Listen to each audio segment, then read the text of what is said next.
Beloved family in Christ, I want to bring you a little update on Christmas at First Lutheran Church.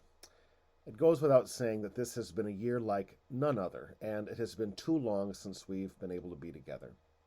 Your council leaders and I had been hoping against hope and praying along with all of you that despite all that has happened, we might at least be able to have Christmas Eve worship together in our sanctuary.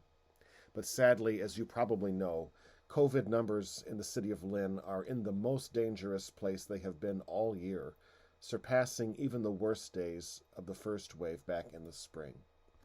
The Commonwealth of Massachusetts designates any city with a population of over 50,000 as being in the red zone or at high risk of transmission if they have an average of 10 or more new COVID infections per day in the previous week, and a positive test rate of over 4%.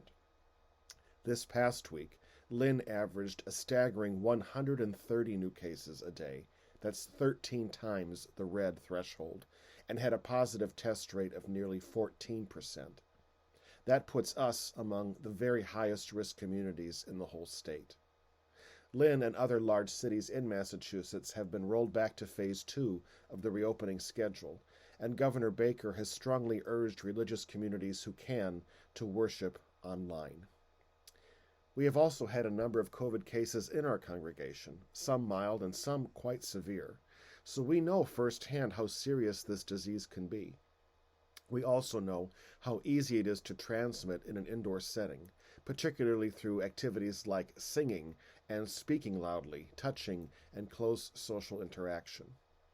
Now, while it might sound easy to refrain from these things, we know from our outdoor services this summer that when we see people that we love after a long time away, it's almost impossible to stay far apart.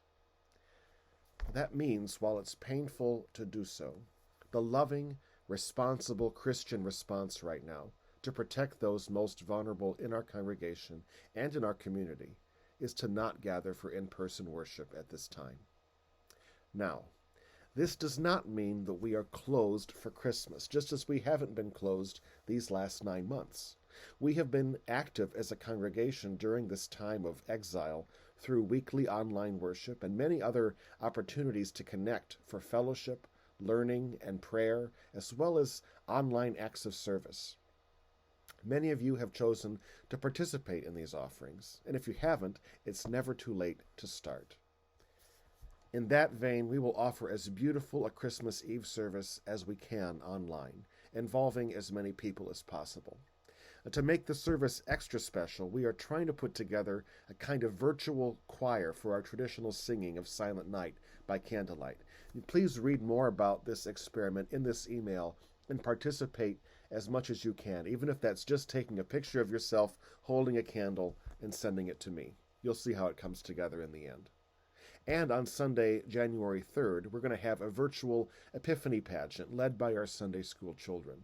Our practice for that will be during the Sunday school time this coming Sunday, December 27th.